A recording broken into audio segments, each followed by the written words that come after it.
पीछे एक तो मैं बताना चाहता हूँ कि जो वक्फ बोर्ड है पंचक्की औरंगाबाद, तो वहाँ पे 30 सितंबर 2024 मंडे हमारे रिप्रेजेंटेटिव गए और वहाँ पे उन्होंने काफ़ी वहाँ की वीडियो शूटिंग भी ली। तो पहले आप ज़रा उसकी ज़ियारत कर लो, क्योंकि ये मुकामात हर एक को नसीब नहीं होता है। ये मिली ये वीडियो देख लीजिए और बहुत खूबसूरत भी है।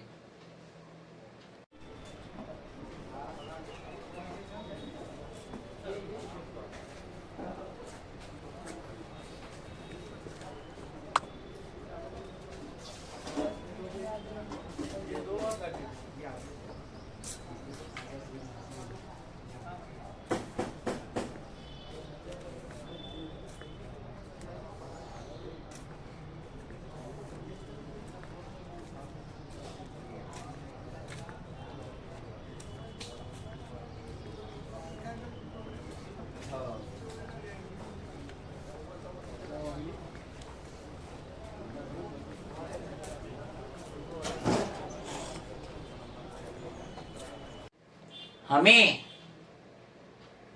पंचक्की औरंगाबाद से वक़्फ़ की एक वीडियो मिली है और ये जो हजरत जो ये स्पीच दे रहे, मैंने नहीं जानता, मैं कभी इनसे मिला नहीं, लेकिन इनकी जो नॉलेज बता रही है किस तरीके से मुस्लिम रहनुमाओं ने मुसलमानों को धोखा दिए, किस तरीके से नामचीन मुस्लिम रहनुमा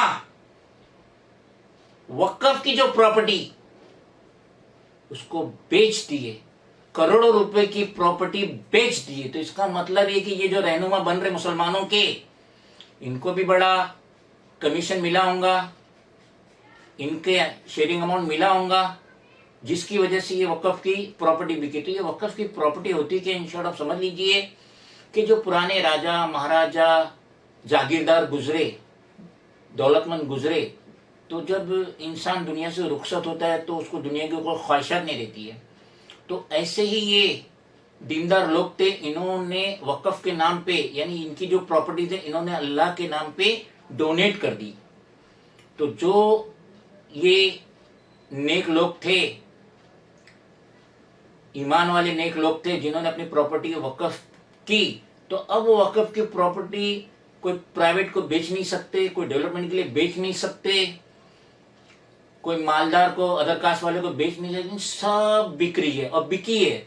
तो ये इतना वैल्यूएबल वीडियो है, ये जो शख्स कह रहे, बराए मेहरबानी से बड़े गौर से देखो और तब पता चलेगा कि जिनके हम गुण गा रहे, तस्बीह पढ़ रहे, वही असल में मुसलमानों के धोखेबाज गद्दार है। हम हैं कि रिश्तों को निभाने में लगे हैं, कुछ लोग हैं जो दिल को दुखाने में लगे हैं। मालूम करो कहीं हाथ उनका तो नहीं जो आज आग बुझाने में लगे हैं। आज वक्फ अमेंडमेंट बिल के मुतालिक एक प्रोपेगेंडा फैलाया जा रहा है कि जो वक्फ के लुटेरे हैं, आज वो लुटेरे पूरे हिंदुस्तान को ये दिखाने में जो है मसरूफ़ है कि वो लोग हकीकी तौर पर वक्फ की प्रॉपर्टीज़ का तहफ़्फ़ुज़ करने वाले लोग हैं। कुछ उस सवालात के जवाब आपको यकीनन नहीं मिलेंगे, लेकिन हमारी ज़िम्मेदारी है कि हम आवाम के सामने कुछ सवालात रखें। कल जब आपकी उनसे कहीं मुलाकात हो तो आप उनसे सवाल करिए, दरगाह हज़रत हुसैन शाह वाली रहमतुल्लाह अलैह की 1654 एकर्स के लुटेरे कौन हैं? आप 1994 से लेकर आज तक, मैं मजलिस इत्तेहादुल मुस्लिमीन की बात कर रहा हूं, असदुद्दीन अवैसी साहब 1994 से वक्फ बोर्ड के मेंबर हैं और हजरत हुसैन शाह वाली रहमतुल्लाह अलैह 1654 एकर्स आपकी सरपरस्ती में लूटी। दरगाह बाबा शरफुद्दीन पहाड़ी शरीफ की 2365 एकड़ 2365 एकर्स बोल रहा हूं मैं, लैंड किसके पास आप थे जब वक्फ बोर्ड के मेंबर आप थे, आपकी सरपरस्ती लूटी, जिसमें से 1200 एकड़ जीएमआर के नाम पर एयरपोर्ट पे ले लिया गया, आप उसके मेंबर थे, तब लूटी। दरगाह फकीर मुल्ला 1200 एकड़ जमीन कब लूटी? आप उसके वक्फ बोर्ड के मेंबर थे तब लूटी। गोटाला बेगमपेट 20,000 करोड़ की प्रॉपर्टी, 20,000 करोड़ रुपयों की प्रॉपर्टी लूटी, तबाह हुई। कब? जब आप वक्फ बोर्ड के मेंबर थे। सिकंदरपुर 639 एकड़ लैंड हाई कोर्ट के अंदर हम हारे, हमारी वक्फ बोर्ड की लैंड कब्जा हो गई, हाई कोर्ट के अंदर हारे। वक्फ बोर्ड हाई कोर्ट के अंदर पार्टी तक नहीं बना, सुप्रीम कोर्ट में अपील के लिए तक नहीं गया, इसलिए वो जमीन हम हारे। कब? जब आप वक्फ बोर्ड के मेंबर थे। संगारेड्डी में दीनदार खान मस्जिद के तहत 100 एकड़ जमीन मेन रोड के ऊपर, हम वो केस हारे, वक्फ की जायदाद हमारी लूटी। कब? जब आप वक्फ बोर्ड के मेंबर थे। दरगाह हजरत इब्राहिम बल्खी की 900 एकड़ की जमीन कब लूटी? जब आप वक्फ बोर्ड के मेंबर थे तब लूटी। मस्जिद अलमास चोडुप्पल पे 443 एकड़ लैंड, उस्मान अल हाजरी हमारा बड़ा भाई कोर्ट से वहां पर स्टे ऑर्डर लेके आया, स्टे ऑर्डर लाया तो उसका स्टे ऑर्डर वेकेट कराए, स्टे ऑर्डर वेकेट कराए। वक्फ बोर्ड उसके अंदर पार्टी तक नहीं बना, वक्फ बोर्ड स्टे ऑर्डर लाने के लिए। उसके बाद आज 443 एकड़ लैंड हमारी लूटी। कब? जब आप वक्फ बोर्ड के मेंबर थे। आपसे मैं सवाल करता हूं, बताइए, vintage palace, Mehboob pride, crown palace, KS palace, ये किसकी जमीन पे है? वक्फ की प्रॉपर्टी पे है। PIL नंबर 124 ऑफ 2015 डिमोलिश करो बोला हाई कोर्ट, उसके बावजूद आप KCR की धोती पकड़ के आप रोक के रखे थे उसको, इस वास्ते वो प्रॉपर्टी पर डिमोलिशन नहीं हुआ। उसके बाद हमारा भाई उस्मान अल हाजरी सेम फिर विंटेज पैलेस के लिए एक नया PIL कंटेम्प्ट फाइल करे, कंटेम्प्ट नंबर 1742 ऑफ 2017, जिसके अंदर हाई कोर्ट कंटेम्प्ट डाला। BRS की हुकूमत थी, आप उसके KCR को पकड़ के और वक्फ की जायदादों पर जो कब्जेदार है उन लोगों को ना हटाने के लिए आप अपना कार्रवाई, जब उसकी धोती पकड़ के अपने ये ब्लैकमेलिंग के काम, आपके वक्फ की जायदादों के तबाही जो करे, आप लूटे करे, इसके ऊपर एक्शन नहीं होना बोल के जाके आप वक्फ के चीफ मिनिस्टर के सामने अपने घुटने टेक देते। उसके बाद आज जब रेवंत रेड्डी आया, फिर जाके उसकी धोती पकड़ लिए, इस वास्ते पकड़ लिए कि आपको फिर से कोई प्रॉब्लम जो है गवर्नमेंट की तरफ से क्रिएट नहीं होना, इस वास्ते आप जाके झुक गए।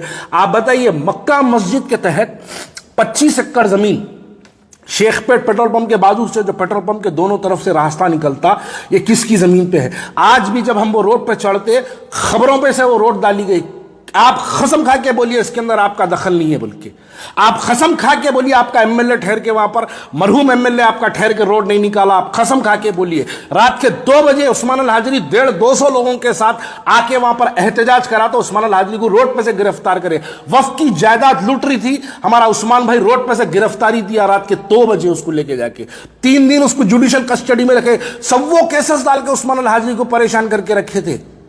वक्फ की जायदादों के तहफ्फुज करने वाले शहर के अंदर आज खामोश बैठे रहे, लेकिन वक्फ के लुटेरे आज महबूब नगर जाके वहां पर तकरीर कर रहे हैं, जज्बाती तकरीर कर रहे हैं, वहां पर तकरीर करके जो है बोल रहे हैं कि वक्फ के लिए हम मर जाएंगे, लुट जाएंगे। आप बताइए, विंटेज पैलेस वक्फ की जायदाद पे है, कौन चलाता, उसके अंदर से कितना मामूल आपको नहीं आता? महबूब पैलेस की बात कर रहा हूं, आप देखते जाइए। मैं एक डोर नंबर बोलूंगा, डोर नंबर 20-4-231, किवान जा बहादुर की 961 एकड़ की कब्जा किसके नाम पे? सेल्डिड आपके MLA के नाम पे। नाम बोलूं? आपके MLA के नाम पे है, कोर्ट में केस चल रहा, आपके MLA लोगों को डरा रहे, नहीं लड़ना केस बोल के। वक्फ की जायदाद लूटने वाले आप वक्फ बोर्ड के मेंबर आज भी है, 94 से भी है।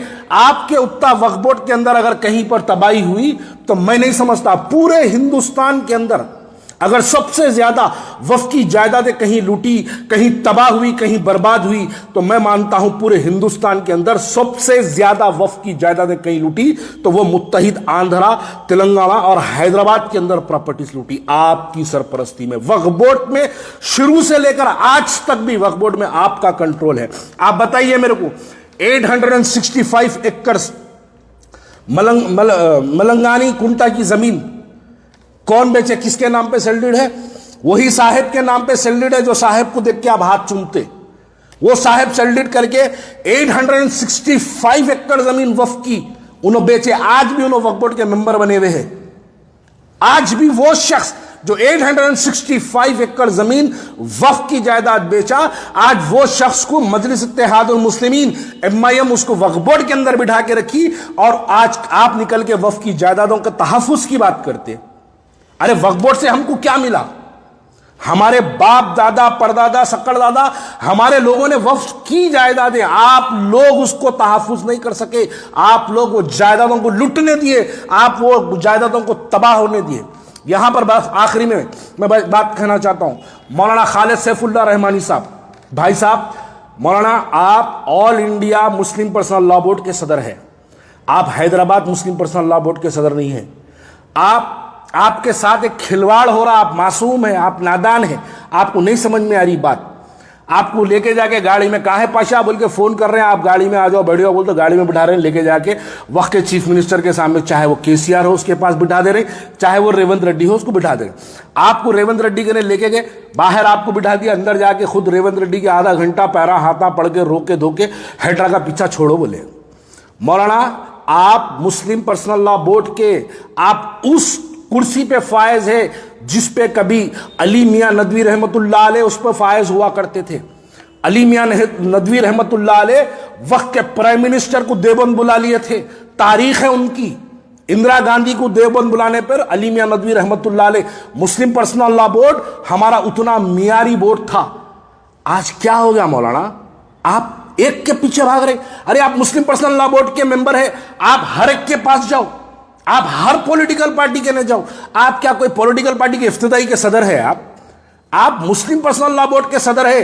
आप आवाम से बात करिए, आप ये लीडरों की बातों में आके चीफ मिनिस्टर को नुमाइंदगी करने रहा। आपको तो खाली पेश किया जा रहा, आपको तो खाली एक लेके जाके सामने खड़ा कर रहे हैं आपको, लेकिन आपकी लेके जाके सामने आपको दिखा रहे बात वो हो रही। KCR को भी आपको लेके गए KCR के पास, लेके जाके KCR को बोले मुसलमानों का गंपा गुत्ता दे दो, हम मुसलमानों के ओटा आपको दिलाए थे, देखो मुस्लिम पर्सनल लॉ बोर्ड है, देखो फलाने मशाइख है, ये फलाने उलमा है, सोब को ले आए। 184 उलमाओं के साइना करके लेटरा दिए, लाइनों को साइना करके लेटरा अखबारों में तक छापे, हम TRS की तायद करें, हम TRS की तायद करें। हार गए। आपकी तायद के बावजूद मुसलमान आपके आवाज को नहीं सुन के, मुसलमान आपके ऐलान के खिलाफ अपने वोट का इस्तेमाल करा। संभलने का वक्त है आपके लिए, आप संभलिए। आप मुस्लिम पर्सनल लॉ बोर्ड के मेंबर हैं तो आप उत्तर प्रदेश जाके बात करिए, आप बिहार जाके बात करिए, आपका मुकामी बिहार का है, आप बिहार जाके बात करिए, आप महाराष्ट्र जाके बात करिए। आप खाली हैदराबाद के 4 गलियों के आप मुस्लिम पर्सनल लॉ बोर्ड के मेंबर नहीं है, आप all India Muslim personal law board के सदर है मौलाना। आप अपनी काम करिए, आप खाली एक के पीछे भागने से काम बनने वाला नहीं है। बस ये लोग तो आज इनकी जब तकरीरें सुनता हूं तो एक आखिरी लफ्ज इनके बारे में कहना चाहता हूं, सरे मेंबर वो फखत ख्वाबों के महल तामीर करता है, गमे मरहम नहीं करता, फखत तकरीर करता है।